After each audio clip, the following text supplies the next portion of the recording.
Bismillahirrahmanirrahim. Assalamu alaikum guys. This is your host Alisa Shiraz and you are watching Literary Birds.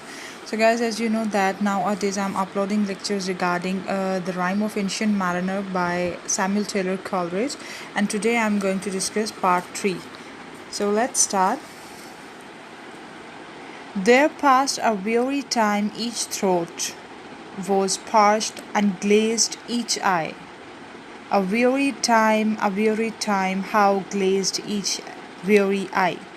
अब यहाँ जो है weary, ठीक है, weary का जो वर्ड है वो देखें बार बार यूज़ हो रहा है. weary जो है वो है ना गुजरने वाला टाइम, मुश्किल टाइम, ठीक है, जो कि बहुत परेशान कुन है और बहुत ज़्यादा परेशानी का बाइस बन रहा है. There passed a weary time, each throat, हर गला जो था वो सूखा हुआ था, क्योंकि हम लोगों ने देखा पार्ट 2 में कि जो गर्मी की इतनी शिद्दत है और सूरज बिल्कुल उनके सर के ऊपर चमक रहा है और वो एक ऐसी जगह पे हैं, they are just in the center of the sea and they are not able to drink और sip even a drop of water, ठीक है. और यानी जो इतनी उसमें आयरॉनिकल सिचुएशन है कि वो समुंदर के बीच में खड़े हैं लेकिन फिर भी वो पानी नहीं पी सकते कतरा भी. क्यों? क्योंकि जो वाटर है वो स्लाइमी है और सॉल्टी है और उनके लिए वो ज़्यादा हार्मफुल होगा उस वाटर को पीना. तो वो कह रहा है कि वो जो उनके जो गले हैं इस वजह से बिल्कुल सूख गए हैं और उनकी आँखें जो हैं वो पथरा गई हैं, ठीक है. और आगे हम देखते हैं was parched and glazed each eye, और उनकी जो आंखें हैं वो फटी हुई ऐसे जैसे पथराई हुई आंखें हैं, क्योंकि वो भूख और प्यास की वजह से उनकी शिद्दत ये है कि जैसे वो बिल्कुल मरने वाले हैं, ठीक है. और वो एंशिएंट मैरिनर भी यही समझ रहा है कि शायद बस हमारा जो वक्त है वो करीब आ चुका है और भूख और प्यास की वजह से हम लोग मर जाएंगे. A very time, a very time. अब ये देखें, ये जो है अ वेरी टाइम जो है वो रेपिटेशन हो रही है, तो इसमें कौन सी टेक्निक आएगी? इसमें एनाफोरा टेक्निक आएगी, जिसके अंदर जो है यानी बार बार जो है कुछ जो वर्ड्स हैं वो यानी रिपीट होते हैं, ठीक है. How glazed each every I, और हर आँख ऐसे जैसे घूर रही थी. किसको घूर रही थी? एंशिएंट मैरिनर को, because they were suffering due to the ancient mariner, because he was guilty and he committed a sin by killing the albatross who was the innocent soul or the Christian soul, okay. और अब वो कह रहा है when looking westward I beheld a something in the sky. अब यहाँ आपने note करना है सुपर नेचुरल एलिमेंट की बात होगी, यानी जो है एक शिप आएगी, आगे मैं अभी आपको बताऊंगी. वो कह रहा है कि मैंने आसमान पर देखा कि एक कुछ है, कुछ स्पॉट सा है, उसे लगा कि जैसे कुछ कोई चीज़ जो है वो अपीयर हो रही है और वो यानी गौर करता है उसके ऊपर, ठीक है. At first it seemed a little speck and then it seemed a mist. It moved and took at last a certain shape I wished. अब यहाँ वो कह रहा है कि ऐसे लगा जैसे कोई धब्बा सा हो, जैसे कोई स्पॉट सा हो, and then it seemed a mist, और फिर ऐसे उसको यानी लग रहा है कि शायद कोई धब्बा है या फोग है या क्या नाम है क्लाउड सा है या कुछ ऐसी चीज़ है जो उसको नज़र आ रही है, ठीक है. और जो बार बार हिल भी रही है. एंड लुक एट लास्ट, और यानी and took at last a certain shape. अब जो है ना, आपने इस चीज़ पे गौर करना है कि ज़रूरी नहीं है कि हर लाइन जो है वो आपको एक प्रॉपर मीनिंग देगी. इसमें देखें पहली लाइन दूसरी के साथ जुड़ी हुई है. It moved and took at last a certain shape, ठीक है. जब आप ये देखोगे एंड टुक एट लास्ट तो आपको समझ नहीं आएगी, लेकिन जब आप उसको मिलाओगे अ सर्टन शेप तो फिर आपको पता लगेगा. जब उसने गौर किया, जब वो मुड़ा, उसने देखा कि ये मूव कर रही है और इसने एक सर्टन शेप जो है वो इख्तियार करना शुरू कर दिया, यानी जो उसका डाउट था वो क्लियर होता जा रहा था. A speck, a mist, a shape I wish, ठीक है. He understood that maybe it's a spot or a mist, a type of fog or a particular shape. तो फिर and still it neared as if it dodged a water sprite. It plunged and taked and veered. अब वो यहाँ बात कर रहा है कि अब यहाँ वो बात कर रहा है कि शायद ये जो है ये एक मिस्ट है, ये एक शेप है और या कोई स्पॉट है. फिर वो कहता है कि ये करीब करीब मेरे यानी वो करीब से करीब तर आ रही थी, ठीक है, और ऐसे जैसे कोई झटका सा लगा हो और डॉस्ट हुआ हो, जैसे वाटर स्प्राइट जैसे कोई पानी जो है वो छलकने की आवाज़ आती है, इस तरह की कोई आवाज़ आई हो और कुछ झलका हो, ठीक है, जैसे कोई डूबने की आवाज़ आई हो। और वीट का मतलब मूव्ड इरेगुलरली, यानी एक चीज़ एकदम से किसी चीज़ का गायब हो जाना, या कुछ सुपर नेचुरल सा जो है वो क्रिएट होना एलिमेंट। और यानी क्योंकि उनकी शिप जो थी वो तो एक जगह पे खड़ी हुई थी, और there was no moving air over there, और they were stuck in just center of the sea. तो वो यानी कह रहे हैं कि how the other ship can sail, how the other ship can move, whereas they were stuck over there and the wind was not blowing। तो कैसे यानी ये सब कैसे हो सकता है? He develops our interest that what could be that thing, क्योंकि हम लोगों का भी जो इंटरेस्ट है वो डेवलप होता है ना, कि यानी कैसे एक स्पोर्ट था, क्या चीज़ जो थी वो प्रोमिनेंट होती। अगर हम लोगों ने ये ना पढ़ी हो, ठीक है, ये हम लोगों ने इसकी समरी ना पहले सुनी हो, तो हम लोगों का इंटरेस्ट डेवलप होगा ना, ऑब्वियसली होगा। क्यों होगा? क्योंकि उसने इतनी खूबसूरत से इन डिलाइनेटर मैनर, एक पिक्टोरियल जो वे में उसने बात की है कि आगे और बहुत खूबसूरती से वो आपको बताएगा कि जो शिप आ रही है, जो शिप उसे दिखाई दे रही है, उसका जो पूरा नक्शा खींचेगा और उसको पूरा आपको बताएगा, उसका डिस्क्रिप्शन देगा। वो जो है it's really very very important to know, और आपको बहुत मज़ा आएगा उसको सुनने में। आप गौर से सुनिए। आगे हम लोग देखते हैं, with throats unslaked with black lips baked, ठीक है। अब ये देखें, ये क्या है, इंटरनल राइम है, अनस्लेक्ड बेक्ड, ठीक है, with throats unslaked with black lips baked. We could not laugh nor wail through utter drought, all dumb we stood. I bit, यहाँ है bite, ठीक है, bit. I bit my arm, I sucked the blood and cried, a sail, a sail। ये देखें, अब वो कह रहा है विथ थ्रोट्स अनस्लेक्ड। अनस्लेक्ड का मतलब होता है अटर ड्राइनेस, ठीक है, बहुत ज़्यादा खुश्क। वो कह रहा है कि हमारे गले इंतहा के खुश्क हो चुके थे, विद ब्लैक लिप्स बेक्ड, और हमारे जो पानी ना पीने की वजह से हमारे जो लिप्स थे वो ऐसे थे जैसे फट गए हैं, पक गए हैं, और यानी बिल्कुल खुश्क हो चुके हैं। वी कुड नॉट लाफ और विल, ना ही हम हंस सकते थे, ना ही हम दुख कर सकते थे, ना ही रो सकते थे, ना ही गमज़दा हो सकते थे, क्योंकि वो जो थे बिल्कुल ऐसे थे, मोशनलेस थे, ऐसे जैसे कुछ यानी कुछ सुपर नेचुरल एलिमेंट्स होते हैं, इसी तरह वो उनका अपना आप भी ऐसे ही दिखाई दे रहा था। थ्रू अटर ड्रॉट ऑल डम वी स्टूड। वो कह रहा है बेइंतहा की खुश्की की वजह से हम बिल्कुल डम थे, हम ऐसे लग रहा, we were not able to listen each other, ठीक है, और हम लोग बिल्कुल साकित खड़े थे। आई bit my arm, I suck the blood. उसने अपने जो यानी उसने जब वो सेल देखी तो उसने सोचा कि हम अपनी यहाँ से सेल की वजह से हम लोग जान बचा सकते हैं, तो उसने अपनी आर्म को बाइट किया और उसने उस ब्लड को सक किया, ठीक है, उसने हल्का सा यानी उसने अपने in order to wet his tongue और in order to wet his mouth so that he may cry a sail. तो उसने जो था वो ब्लड को सक किया ताकि उसके जो है उसके मुंह के अंदर थोड़ी सी जो है यानी उसके थोड़ा सा लिक्विड फील हो उसको और वो बोल सके। तो इसी तरह फिर वो बोलता है, चिल्लाता है, असेल असेल। अब देखते हैं आगे, with throat unslaked with black lips baked. अब ये देखें रेपिटेशन हुई है, दोबारा से वो लाइन आई है और अब वो यहाँ कह रहा है, A gap they heard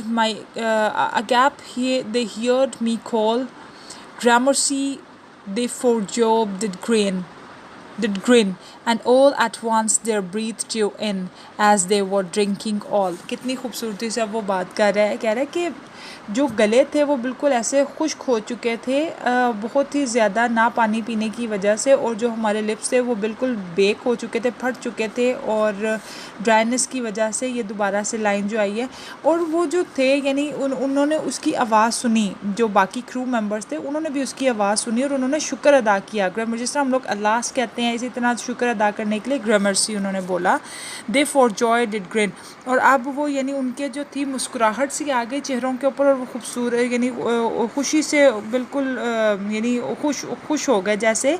and all at once their breath drew in, और ऐसे लिया उन्होंने जैसे हम कहते हैं ना सुकून का सांस भरना, इसी तरह उन सब ने सुकून का सांस भरा क्योंकि उन्हें एक उम्मीद नज़र आई थी। एज दे वो ड्रिंकिंग ऑल, जैसे कि वो सब ने जैसे उन सब ने पानी पी लिया हो, जिस तरह उसके अंदर एक थ्रिल आ गया था एंशिएंट मैरिनर के अंदर after sucking his own blood. तो जिस तरह वो ही क्राइड असेल एंड असेल, तो वो जब उन्होंने उसकी आवाज़ सुनी कि ये कैसे यानी बोला है, और तो हालांकि उन्होंने तो अपने आप को सक नहीं किया था, उन्होंने तो अपना ब्लड सक नहीं किया था, लेकिन उन्होंने क्योंकि एंशिएंट मैरिनर की आवाज़ सुनी असेल असेल, और उनके अंदर एक उम्मीद जागी कि शायद शुक्र है कुछ चीज़ नज़र आई है जिससे हम लोग हमारी जान बच सकती है, या हम लोग जो है वो मरने से बच सकते हैं। तो वो भी ऐसे ही उन्होंने प्रिटेंड किया जैसे वो यानी वो ऐसे ही बिल्कुल फील हो रहा था जैसे उन्होंने भी कुछ पानी पी लिया हो। आगे देखें, see I cried she tacks no more hither to walk as a wheel without to breeze without a tide she studied with upright keel। अब यहाँ वो कह रहा है वो देखो I cried she tasks no more. अब वो यानी जो है शी का जो वर्ड है, ठीक है, उसने क्या यूज, यहाँ देखें एस जो है ये ऑल्ट्रेशन टेक्निक आई है। क्यों? क्योंकि सी शी, अब इसमें एस का साउंड आपको बार बार सुनाई दे रहा है, ठीक है, और नीचे वाली में एच का नीचे वाली विदाउट हाँ विदाउट का भी देखें आ रहा है नीचे वाले में। और इसमें जो ऑल्ट्रेशन टेक्निक यूज़ हुई है इसके बाद इसमें पर्सोनिफिकेशन हुई है। कैसे? शी उसने किसको कहा है? शिप को कहा है। वो देखो चिल्लाता है वो कि वो जो है शिप जो है हमारे करीब आ रही है। Without a breeze hither to work a weal. अब ये जो है ना उनके लिए थोड़ा सा परेशान कुन बात है। परेशान कुन बात क्यों है? अब यहाँ वो कह रहा है कि वो थे वो एक्साइटेड तो थे लेकिन साथ ही साथ वो क्वाइट कंफ्यूज भी थे। वो कंफ्यूज क्यों थे? क्योंकि ब्रीज़ के बगैर यानी मूविंग एयर भी नहीं है वहाँ, और जो है यानी वो कैसे कश्ती कैसे मूव कर रही है, क्योंकि जबकि दे वर स्टिल ओवर देयर। तो वो यानी इस चीज़ की वजह से ज़्यादा परेशान भी हैं। पहले तो वो एक्साइटमेंट उसने शो की है उनके क्रू मेंबर्स ने कि हाँ भाई कोई आ रहा है हम लोगों की जान बचाने के लिए।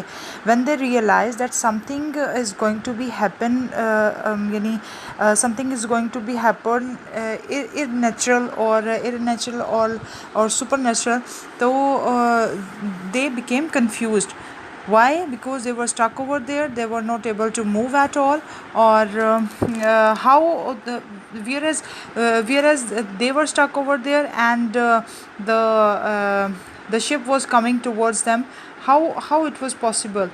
तो वो जो थे वो इस चीज़ के लिए ज़्यादा परेशान हो गए, और वो जो थी शिप जो थी वो उनसे यानी उनके करीब आती जा रही थी और एक जो था वो यानी कन्फ्यूजन और क्यूरियोसिटी क्रिएट हो रही थी। The western wave was all aflame, the day was well nigh done. Almost upon the western wave rested the broad bright sun, when that strange shape drove suddenly betwixt us and the sun। अब यहाँ जो देखें वो हम लोग इस पूरी चीज़ को विजुलाइज़ कर सकते हैं। मैं आपको थोड़ा सा बताऊँगी, उसी तरह आप अपने जहन में इस चीज़ को सोचिए तो आपको कभी भी नहीं बोलेगी ये बात, ठीक है। वो कह रहा है जो यानी जो वेव्स थी वो ऑल अफ्लेम, जो यानी हवाएं भी थी और जो सूरज और जो समुंदर की जो वो वेव्स थी वो भी ऐसे थी जैसे तपिश जैसे आग बनी हुई हो। क्यों? अब आप देखें कि पहले जब मौसम चेंज होता है तो जो यानी क्रू मेंबर्स हैं वो कहते हैं कि तुमने यानी जब वो क्रैक होता है, बर्फ़ जो है वो क्रैक होती है, सबसे पहले वो कहते हैं कि अल्बत्रोस का आना जो था वो गुड ओमन था और तुमने उसको मार दिया, तुमने उसे गलत किया है। दे यूज़ टू कर्स देम। और जब उसके बाद जब चेंज होता है थोड़ा सा माहौल, फेवरेबल विंड चलती है, तो वो क्या कहते हैं, वो दे बिकेम अपॉर्चुनिस्ट और they said to the sailor, they said to the ancient mariner that you did a great job, you did well to kill the albatross. ठीक है, वो उसको यानी एडमायर करते हैं कि हाँ तुमने अच्छा किया था, अल्बाट्रोस को मार दिया था, देखो उसके जाने से अब मौसम बेहतर हो गया। एक्चुअली वो इसलिए नहीं था, वो इसलिए था ताकि जो the nature was the nature wanted to know that are these opportunists or not, will they change their decision or opinion or not। तो उन्होंने क्या किया, वही किया कि उन्होंने अपना डिसीजन जो था, उन्होंने अपना ओपिनियन चेंज कर लिया एंड दे बिकेम अपॉर्चुनिस्ट। और उन्होंने यानी ये साबित कर दी बात कि जिस तरह यानी एक छोटी क्रिएचर थी, एक मासूम परिंदा था जिसको मारा गया, और अगर आप अपनी उसको यानी अपनी सेटिस्फेक्शन के लिए और अपनी आप देखते हो उसके अंदर अच्छाई और अपना अपना भला देखते हो, तो आप जब उस चीज़ के एक अच्छी जो यानी एक बुराई है, आप उसको बुरा नहीं कहते सिर्फ अपने सुकून के लिए और अपनी अपनी भलाई के लिए, तो फिर वो चीज़ गलत हो जाती है। तो यहाँ वो यही हमें मैसेज देना चाह रहा है कि अगर कोई चीज़ गलत है तो आपको उसके ऊपर डटे रहना चाहिए, आपको यानी माहौल के हिसाब से उसके साथ बदल नहीं जाना चाहिए। तो वो जब बदल गए थे, इसीलिए क्रू मेंबर्स ने भी वो सारी जो थी परेशानी फेस की। अब वो कह रहे the day was well night done, और ऐसे यानी दिन ऐसे था जैसे बहुत यानी तारीक रात बन गया हो। Almost upon the western wave rested the broad bright sun. अब वो जो था ना, सन जो था वो किस चीज़ को पहले यानी जो हवा वो जो सर्दी थी वो अल्बत्रोस के जाने से हुई, फिर हवा का बदलना, फिर उसके बाद तेज़ सन जो था, सन किस हॉट सन जो है वो सिंबलाइज कर रहा है गॉड्स एंगर। ठीक है, खुदा के गुस्से को, क्योंकि ये चीज़ जो है इतनी ज़्यादा कि बोर्ड जो थे वो श्रिंक कर रहे थे, और फिर इतनी गर्मी थी और पानी भी नहीं था पीने को, तो ये सारा जो था उनके ऊपर एक कर्स था, उनके ऊपर जो थी ये परेशानी टूटी थी। और जो किस वजह से था, एक मासूम एक मासूम परिंदे को बेजा मारने के लिए। When that strange shape drove suddenly betwixt sun as us and the sun। और यानी जब वो जो हरकत में आ रही थी, वो जो एक अजीब सी शेप जो थी, यानी स्ट्रेंज सी शेप थी, कैसे, क्योंकि वो जो था एक स्केलेटन था, यानी एक स्केलेटन शेप था, एक वो प्रॉपर वे में क्रिएट किया हुआ नहीं था, क्योंकि वो सुपर नेचुरल था ना, वो बिल्कुल ऐसे था जैसे जिन्नात का हो, तो वो बिल्कुल वीरान और टूटा फूटा सा, और ऐसे जैसे उसके चीथड़े उड़े हुए हैं, और उसके ऊपर जो मैस्ट होता है वो भी टूटा फूटा सा था, उसका जो कपड़ा था वो फटा हुआ था। और जिस तरह कुछ होते हैं ना ऐसे, आप देखो कि कुछ कार्टून्स या मूवीज़ वगैरह में भी आप देखते हो कि किस तरह जो जिन्नात वगैरह या कुछ सुपर नेचुरल जो पावर्स होती हैं, और जो यानी कुछ गॉस्ट वगैरह से होते हैं, उनकी जो चीज़ें होती हैं वो इसी तरह कुछ पुरानी सी और अजीब सी खून ख्वार दिखाई दे रही होती हैं, और बड़ा उनसे यानी इन हॉरिबल वे। तो वो जो है ना, वो हमें बताना चाह रहा है कि जो शिप था वो इस तरह का स्केलेटन शिप था, और टूटी फूटी उसकी चीज़ें थी, और वो शिप जो था उनके और सूरज के दरमियान में आकर खड़ा हो गया। दरमियान में जब आकर खड़ा हुआ तो सन की जो रिफ्लेक्शन थी, सन की जो सनलाइट थी, वो उनके ऊपर ऐसे पड़ रही थी, उसके सेंटर से उनके ऊपर पड़ रही थी। आगे वो उसको बहुत खूबसूरत अपने जो वर्डिंग है उसको ज़्यादा इन्हांस करेगा कॉलरिज। देखें क्या कहता है।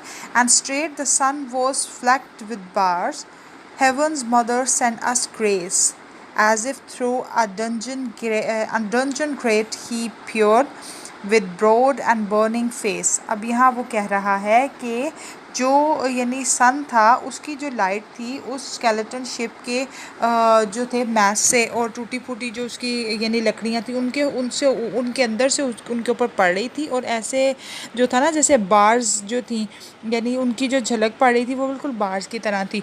और वो समझे कि शायद हेवंस मदर यानी यहाँ हज़रत मरियम का जिक्र आया है, वो कि उन्होंने अपनी शायद उनके ऊपर ब्लेसिंग की हो, या उन्होंने उनको यानी उनके ऊपर अपना करम किया हो।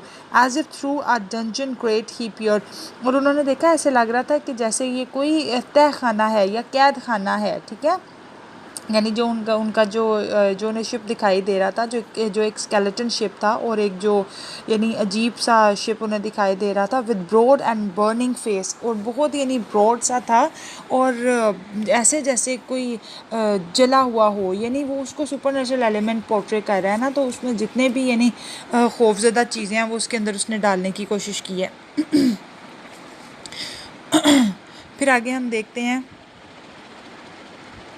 exclamatory sign के, वो कहता है alas through I and thought I and my heart beat loud, how fast she near and nears, are those her sail that glance in the sun like restless gossameres। अब जो है वो बात कर रहा है कि वो उसने जब रियलाइज़ किया कि भाई ये तो बहुत कोई खौफनाक चीज़ है, कोई बहुत ही ज़्यादा यानी अजीबो गरीब सी चीज़ है जो बहुत ज़्यादा डरावनी लग रही है, तो वो कहता है मैंने सोचा, ये जब मैंने उसको गौर से देखा और मैंने उसको फ़ील किया तो मेरा हार्ट जो था वो बहुत तेज़ी से बीट करने लगा, और वो यानी ही बिकेम पैसिमिस्ट कि पता नहीं अब क्या होगा। उसकी जो उम्मीद थी, जो उसको एक उम्मीद की किरण नज़र आई थी, वो बिल्कुल टूट गई और वो डर गया कि शायद कुछ और ज़्यादा भयानक होने जा रहा है। और फिर वो तीसरी लाइन में कहता है कि उनको जो यानी उसकी जो सेल की एक झलक नज़र आ रही थी सूरज की रोशनी में, लाइक रेस्टलेस गॉसमेयर्स, यानी ऐसे जैसे कोई जाला वगैरह सा हो, और यानी कुछ इस तरह का वो जो शिप का जो उन्होंने अपीयरेंस दिखाई है और उसका जो डिस्क्रिप्शन दिया है वो बड़ा उन्होंने एक यानी अजीब तरह से दिया है ना, स्ट्रेंज मैनर के आपको बिल्कुल साफ बता दिया गया है कि वो कुछ यानी उसमें कुछ वो नेचुरल नहीं है, वो कुछ अजीब सी चीज़ है जो कि एग्जिस्ट नहीं करती, यानी बिल्कुल उसने मेटाफोर के तौर पे उसने यूज़ किया उस चीज़ को कि वो एक ऐसी चीज़ जो कि होना मुमकिन ही नहीं है, बिल्कुल वैसे वो अपीयर हो रही है। ठीक है, आगे जी वो कह रहा है कि are those her ribs through which the sun did peer as through a grate, and is that woman all her crew, is that a death and are there too, is that woman's mate। अब यहाँ जो है rhetorical technique use हुई है, आप देखो इसके अंदर वो क्वेश्चन किया गया है सेकंड लाइन में, फिर फोर्थ और फिफ्थ लाइन में क्वेश्चन कर रहा है वो, यानी हम लोगों से पूछ रहा है और हमारी राय मांग रहा है, तो ये क्या है, रिटोरिकल टेक्निक। और फिर हम ये देखते हैं कि वो कह रहा है कि बड़ी खूबसूरत डिलाइनेटर मैनर में एक पिक्टोरियल जो है वे यूज़ करते हुए वो हमें कह रहा है कि जो रिब्स हैं, अब रिब से क्या मुराद है, रिब से मुराद ये है कि जो उसकी टूटी फूटी सी जो यानी जो बार्स हैं, जो मास्ट है और जो यानी उसकी जो लकड़ियाँ सी हैं उन वो टूटी फूटी हैं। ठीक है, जब उसके अंदर से सूरज की रोशनी झलक कर उनके ऊपर पड़ती है तो ऐसे लगता है जैसे कोई रिब्स की यानी जो शैडो बनता है वो बिल्कुल ऐसे ही है जैसे कोई रिब केज होता है। ठीक है, अब वो did peer as through a grate, और वो कह रहा है कि जैसे ना यानी कैद खाने की तरह दिखाई दे रहा है, और वो उन्हें ऐसे लग रहा है कि जैसे क्या ये कोई कैद खाने में है या कोई ऐसी चीज़ है जो प्रॉपर तरीके से उन्हें शो नहीं हो रही, जो दिखाई नहीं जा रही। And is that woman all her crew, अब वो जो वुमन है, ठीक है, उसके सामने डेथ है, सिर्फ दो लोग हैं, तो वो कह रहे हैं कि ये जो वुमन है ये यानी उनके क्रू में तो उनके क्रू मेंबर्स तो 200 हैं, तो वो कह रहा है क्या ये सिर्फ अकेली औरत ही क्रू है इसका, यानी और ये सिर्फ 2 ही लोगों की पूरी कश्ती है। Is that a death and are there two, और क्या इसके साथ सिर्फ डेथ है बैठी हुई और ये सिर्फ 2 ही हैं टोटल यानी तादाद में। Is death that women's made, क्या जो डेथ है वो इसका साथी है, यानी सिर्फ ये 2 ही लोग हैं जो एग्जिस्ट कर रहे हैं अपनी शिप के ऊपर। और क्या नाम है यानी वो इस चीज़ को, क्योंकि उनके साथ तो 200 क्रू मेंबर्स थे और एक जो शिप है वो जाती है तो बीच में लोग होते हैं, सामान होता है, काम होता है उनका सिर्फ खाने पीने का, एक दूसरे की केयर का, फिर और बहुत ज़्यादा काम होते हैं। तो वो कह रहा है ये क्या है, एक तो शुरू से उसने देखा स्ट्रेंज जो है डिस्क्रिप्शन दिया गया, फिर वो देख रहा है के जो करीब करीब आ रही है, इसका कोई प्रॉपर वे में से बिल्डअप नहीं किया गया, ये टूटी फूटी सी नज़र आ रही है, इसका मैस्ट फटा हुआ है और इसका यानी बुरा इसका हाल है और ऐसे अजीब सी दिखाई दे रही है। फिर अब वो इसके अंदर देख रहा है तो वो कह रहा है कि इसके अंदर लोग भी नहीं है, सिर्फ 2 देखने में लोग हैं, एक औरत है और 7 डेथ है। ये क्या है? ये कुछ अजीब सी स्ट्रेंज सी चीज़ है जो हम लोगों को दिखाई दे रही है। आगे वो कहता है her lips were red, her looks were free, her locks were yellow as gold. देखिए यहाँ सिमिली यूज़ हुई है, येलो एज गोल्ड। आगे कह रहा है her skin was a white as leprosy, the nightmare life in death was she who thicks man's blood with cold. अब जो है उसने डिस्क्रिप्शन दी है, कितनी यानी स्ट्रेंज डिस्क्रिप्शन दी है कि उसके जो लिप्स थे वो लाल थे। क्यों? एक उसने उसको विच के तौर पे उसने दिखाया है, या तो वो विच है या तो कुछ यानी अजीब सी चीज़ है, कुछ डरावनी सी। हर लुक्स वर फ्री, और जो यानी अजीब व गरीब उसके लुक्स हैं वो प्रोमिनेंट नहीं हो रहे कि यानी वो असल में वो है क्या चीज़। लाल उसके जो हैं होंठ हैं और उसके जो बाल हैं वो ऐसे गोल्डन है जैसे येलो कलर होता है। और her skin was white as leprosy. अच्छा, जो उसकी स्किन थी वो वाइट तो है लेकिन उनमें उसमें कोई कशिश नहीं है। वो यानी जिस तरह अल्लाह माफ़ करे वो दिखाते हैं ना मूवीज़ वगैरह में भी कि जो वाइट होते हैं बहुत ज़्यादा वाइट है, ऐसे यानी जर्द पड़े हुए नीले रंग के, यानी उनके अंदर कोई जान ना हो, खुदा न खास्ता जो जिस तरह मुर्दा खानों में पड़े होते हैं ठंडे लोग, वो जो यानी मुर्दे जो हैं तो वो बिल्कुल ऐसे बर्फ़ की तरह उनके वो वाइट तो हो रहे थे लेकिन अजीब तरह के वाइट, यानी जिनमें कोई कशिश नहीं होती, वो बिल्कुल बहुत डरावने लग रहे होते हैं। द नाइटमेयर, नाइटमेयर कहते हैं रात का ख्वाब, यानी जो डरावने ख्वाब होते हैं वो। The nightmare life in death was she, ऐसे लग रहा था जैसे यानी ऐसा खौफजदा ख्वाब लग रही थी उसकी अपीयरेंस, जैसे कोई रात में कोई यानी ज़िंदगी को मौत आ रही हो। और who thicks man's blood with cold, और ऐसे था जैसे उसकी वजह से जब इंसान कुछ इस तरह का देखता है, कुछ इस तरह का सीन उसके सामने हो जाए तो इंसान जर्द पड़ जाता है। तो वो क्या यानी उसका क्या दिखा रहे हैं कि वो इंसान को खौफजदा करके उसका ब्लड सक कर लेती थी, यानी उसको मार देती थी। ठीक है, आगे हम देखते हैं the naked hulk alongside came, the naked Hulk alongside came, and the twain were casting dice. Were casting dice. The game is done. I have won. I have won. Quoth she. She whistles thrice. अब यहाँ वो कह रहा है कि एक जो था नेक्ड हल्क था, अलोंग साइड केम, एक जैसे बिल्कुल नेक्ड हल्क, आपको पता है भारी भरकम सा अजीबो गरीब किस्म का की अपीयरेंस वाला बंदा, या कि यानी जो बिल्कुल स्ट्रेंज हो और जो एग्जिस्ट ना करता हो, वो भी बिल्कुल न्यूड हालत में, बिल्कुल नेकेड, तो वो साइड पे खड़ा होता है। एंड द ट्रेन वो कास्टिंग डाइस, और जो दोनों वो यानी जो ट्रेन यानी ट्विन्स जो दो लोग थे कश्ती में, वो डाइस के साथ यानी खेल रहे थे, जिस लूडो का दाना होता है ना, और फेंकना और देखना फिर कौन जीतता है कौन जीतता। The game is done, I have वोन, आई हैव वोन। अब वो चिल्लाती है कोतशी, कौन किसके बारे में बात हो रही है? ये उस विच के बारे में बात हो रही है जो कि अभी इनको नज़र आई है, जो कि शिप के अंदर है। वो कहती है I have von, I have von, मैं जीत गई हूँ, मैं जीत गई हूँ। और फिर वो क्या करती है, 3 बार सीटी बजाती है, विसल्स थ्राइस। ठीक है, आगे the sun's rims dips, the stars rush out, at one stride comes the dark, with far-heard whispers over the sea, offshoot the spectre bark. अब वो यहाँ कह रहा है कि जो सन था ना वो डूब रहा था और जो स्टार्स थे वो अपीयर हो रहे थे। At one stride comes the dark, और जो डार्कनेस थी वो ज़्यादा हो रही थी, और यानी डार्कनेस जो थी वो अपने कदम आगे बढ़ा रही थी। With 4 heard whispers over the sea off shore the spectre bark. Spectre bark यानी कोई भूत प्रेत की आवाज़, कुछ यानी उसकी भौंकना उसका। तो वो यहाँ कह रहा है कि सी के अंदर ओवर द सी, कुछ यानी कुछ डिफरेंट सा, कुछ स्ट्रेंज सा जो था वो विस्पर हुआ, जैसे कोई भूत प्रेत की आवाज़ हो कुछ, यानी अभी वो उस चीज़ में से निकले नहीं है, और एक दोबारा से कोई चीज़ जो है उनको ऐसे लग रहा है कि कुछ अपीयर हो रही है, या कुछ आवाज़ें जो हैं खौफनाक आवाज़ें वो आ रही हैं। ठीक है, आगे जो है ये मेरे ख्याल से 1 2 3 4 5 6 7 8 1 2 3 4 5 6 7 8 9 जी 9 लाइन्स का एक स्टेंजा है। आगे देखते हैं। We listened and looked sideways up, fear at my heart as at a cup. My life's blood seemed to sip. The stars were dim, the thick the night. अब ये 4 लाइनों का पहले मैं आपको कर देती हूँ।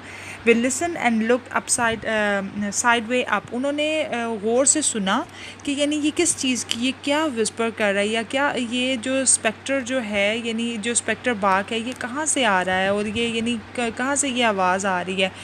उन्होंने गौर से उस चीज़ को सुना और फिर देखा ऊपर। fear at my heart as at a cup, my life blood seems a sip. बहुत खूबसूरती से वो बात कर रहा है कि मेरा जो दिल था वो बिल्कुल ऐसे भर गया, जिस तरह हम लोग बहुत ज़्यादा एकदम परेशान हो जाते हैं ना, और हमारे हलक से आवाज़ भी नहीं निकलती। तो वो कह रहा है ऐसे जैसे मेरा जो यानी जो मेरा दिल था वो कोई ब्लड का कप हो, यानी उसके अंदर ब्लड भरा हुआ हो एक कप के अंदर, और my life blood seems to sip, और ऐसे जैसे मेरा जो यानी मेरी पूरी ज़िंदगी जो है वो एक कप के अंदर बंद है, और कप और मेरी ज़िंदगी ब्लड बन गई है, और कोई एक एक सिप ले रहा है, यानी मेरी ज़िंदगी में से एक एक सिप लेकर कोई पी रहा है, और थोड़ी ही देर में मेरा जो कप है यानी ज़िंदगी का वो खाली हो जाएगा और मैं मर जाऊँगा। और कितनी यानी उसने यानी हॉरिबल वे में ये बात की है, मुझे पढ़ के यानी हैबत तारी हो गई है। The stars were dim the thick the night, जो स्टार्स थे वो डिम हो रहे थे, और जो नाइट थी उसने यहाँ पीछे जिक्र किया था ना कि जो डार्कनेस थी, स्ट्राइट कम्स, वो जो डार्कनेस थी वो अपने कदम बढ़ा रही थी आगे। तो यहाँ वही चीज़ जो है दूसरे वर्ड्स में हमारे साथ फिर शेयर करता है कि स्टार जो थे वो डिम हो रहे थे, और जो नाइट थी वो ज़्यादा यानी डार्क से डार्कर होती जा रही थी। The steersman's face by his lamp gleamed white. From the sails, the dew did drip. Till clomb above the eastern bar the horned moon with one bright star within the nether trip. अब वो अगली lines में कह रहा है the steersman faced by his lamp gleamed white. अब जो यानी जो ड्राइवर है ना, जिसके हाथ में स्टीयरिंग है, और उसका फेस जो है वो लैम्प की लाइट पड़ने की वजह से वाइट दिखाई दे रहा है। From the sails the dew did drip. अब यानी जो है सेल के ऊपर जो ड्यू ड्रॉप्स हैं वो ड्रिप कर रहे हैं, और टिल क्लॉम्ब अबव द ईस्टर्न बार। और अब जो यानी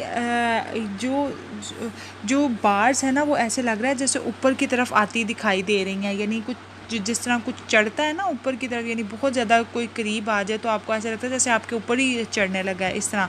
the horn moon with one bright star. Horn moon को उसने देखो किस तरह यूज़ किया है, उसने एज अ मेटाफोर यूज़ किया है कि सींगों वाला मून, यानी वो बिल्कुल एक बड़ा ही खौफनाक जो है वो तारीक रात और डरावनी रात जो है वो उसका नक्शा खींचना चाह रहा है ना। तो वो किस तरह हम लोगों को बातें कर रहा है, बता रहा है कि एक सींगों वाला चांद जो है विद वन ब्राइट स्टार, सिर्फ एक स्टार, ऐसे लग रहा है जैसे एक चमकता से तारा हो, और ऐसे जैसे चांद के भी सींग हो, और within the nether tip, और जो उसकी टिप है जो यानी जो नीचे की तरफ जा रही है, और अजीबो गरीब सा और खौफनाक सा दिखाई दे रहा है। ठीक है, जैसे चांद जो है वो भी डूब रहा हो। और one after one by the star dozed moon, too quick for groan or sigh, each turned his face with a ghastly pang and cursed me with his eye. अब यहाँ वो कह रहा है कि एक के बाद एक by the stars dozed moon, चांद जो था वो डूब रहा था, और एक के बाद एक, यानी वो यहाँ स्पिरिट्स का भी, वो यहाँ अपने क्रू मेंबर्स की भी बात कर रहा है कि एक के बाद एक जो है वो मर रहा था, या यानी जो था मौत के करीब जा रहा था। टू क्विक फॉर ग्रोन और साय। अब जो यानी जो सिचुएशन है वो बहुत पथेटिक सी है, और जो है हर कोई जो है वो आहें भर रहा है और परेशान हो रहा है, बहुत ज़्यादा तेज़ी के साथ जो है हालात ख़राब हो रहे हैं। Each turn his face with the ghastly pang, और जो है यानी वो हर एक जो था वो एंशियंट मैरिनर को, उसके अंदर 200 मेंबर्स थे ना, तो हर मेंबर जो था वो उसको ऐसे खौफनाक नज़रों से देख रहा था, गुस्से से और दहशत की नज़रों से देख रहा था और उसे कर्ज कर रहा था कि सिर्फ तुम्हारी वजह से ये जो सिचुएशन है क्रिएट हुई है और तुम्हारी वजह से ही हम लोग इतने ज़्यादा परेशानी से गुजर रहे हैं। हालांकि उनकी वजह उसने अलबत्त उसको मारा तो था, लेकिन वो जो थे उन्होंने भी तो अपनी राय चेंज कर ली थी ना। उन्होंने भी तो एक अननेचुरल जो इवेंट हुआ था उसके यानी उसके ऊपर उन्होंने उसको पहले तो क्रिटिसाइज़ किया, बाद में उन्होंने उसको एडमायर किया, हाँ कि तुमने अच्छा किया था। उनको जो था अपनी राय बदलनी नहीं चाहिए थी, उनको उस पर स्टिल रहना चाहिए था कि अगर किसी ने जुल्म किया है तो उसका आपको साथ नहीं देना चाहिए, चाहे कि आपके वो हक में ही बात हो, लेकिन फिर भी आपको आवाज़ अपनी उठानी चाहिए। तो यहाँ वो कहता है and curse me with his eye, और हर जो था क्रू मेंबर जो था उन्हें कर्स कर रहा था और उनके उसको लान तान कर रहा था। फॉर टाइम्स 50 लिविंग मैन, अब ये जो है ना ये लाइन, इससे पता लगता है कि 200 मेंबर्स थे। 4 टाइम्स 50 लिविंग मैन, ठीक है, 50 को आप 4 से मल्टीप्लाई करो, then you will see that 200 crew members over there.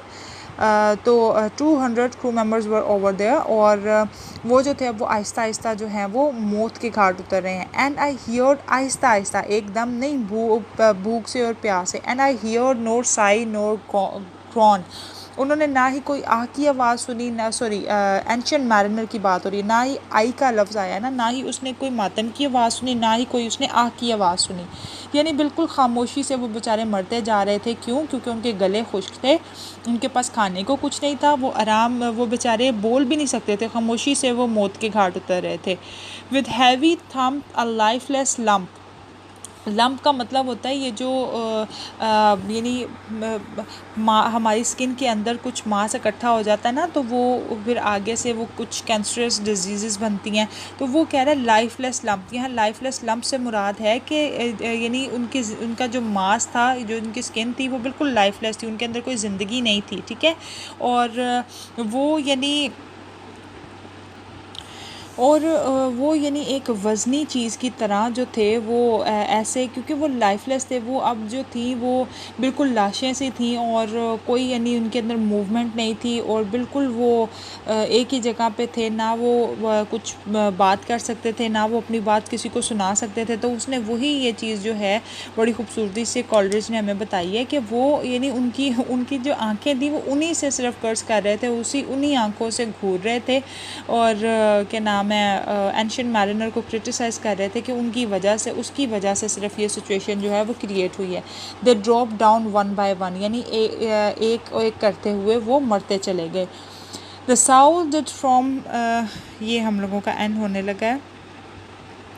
The soul did from their bodies fly, they fled to bliss और वो, and every soul it passed me by like the whiz of my crossbow। बहुत ही प्यारे तरीके से उसने ये बात की है। अब आप देखिए, मैंने आपको लास्ट में भी बताया था कि हर पार्ट में हमें अल्बत्रोस का कोई ना कोई जो है वो देखने को मिल रहा है। आपको अगर अल्बत्रोस का कोई क्वेश्चन आता है तो अगर आप ये लिखोगे ना पॉइंट्स, तो ये बहुत खूबसूरत आपको यानी एग्जामिनर को बहुत ज़्यादा इंस्पायर करेंगे। क्यों?